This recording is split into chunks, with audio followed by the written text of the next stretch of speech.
97.3 Citi FM. Relevant radio, always. Ghana has a new coach and his name is Avram Grant. He's not a stranger to world football, having notably been the coach of Chelsea. He was hounded out of that job, some say unfairly, considering that he only lost 5 games in 54 matches. But the story of his subsequent jobs have not made for as big headlines as Chelsea. However, for the current purposes, I think we have to talk about 3 key things. How is he going to be as a manager of the team in terms of being in charge of the side, tactically, and also how he's going to fare among the populace. So let's start with managerial competence. It's interesting that Ghana have even gone for Avram Grant, because look at the other people who were in for the job, especially Milovan Rajevac, who was Ghana's coach between 2008 to 2010-ish. The only blight on Milovan Rajevac was that he has not coached for the past 3 or 4 years. But Avram Grant is currently having the Thai club job, where he was coaching until, well, recently, as the only place where he was the national team coach. And for me, that job is not high profile enough. But unfortunately for Ghana, among Avram Grant, Juan Jimenez, and Michel Pong, who was the former coach of Switzerland, it looks like Avram Grant is the most high profile name that is available. In terms of the tactics, well, his style was not the most interesting while he was at Chelsea. Neither was it the most interesting while he was at Portsmouth or at West Ham either.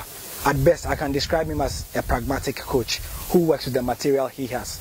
But with the Ghana national team, I think that he has enough material to be able to change the style as he goes along. And this may be the platform that he will need as a coach to get to the higher echelons of world football coaching as well. Because with Ghana, let's face it, in the African qualifiers for the African Cup and the World Cup, it's not the most difficult thing to make it into those tournaments.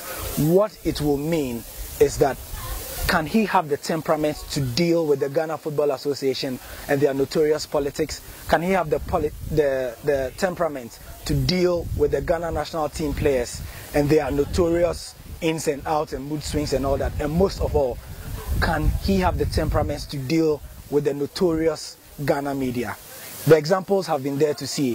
Avram Grant is not somebody who is patient at all. You can remember the infamous press conference he had in Britain, where he was interviewed after that Everton game. He kept giving one-word answers till the very end because he was not angry. But as a leader, and as Kwesi Appiah, Ghana's former coach, has just shown before leaving, he needs to have a big amount of patience in order to be able to handle this job, because the Ghanaian media are going to lay into him. And his reputation as somebody who does not have a big temperament is not going to inure to his benefit at all. So Avram Grant as the coach is going to be an interesting time. However, for the Ghana Football Association, it has to be said that they didn't manage the process well, and having Avram Grant is testament to the fact that the job did not attract the names that are as big as the Ghana national team job should have. And we'll see how it goes from here. Good luck to him. 97.3 Citi FM. Relevant radio, always.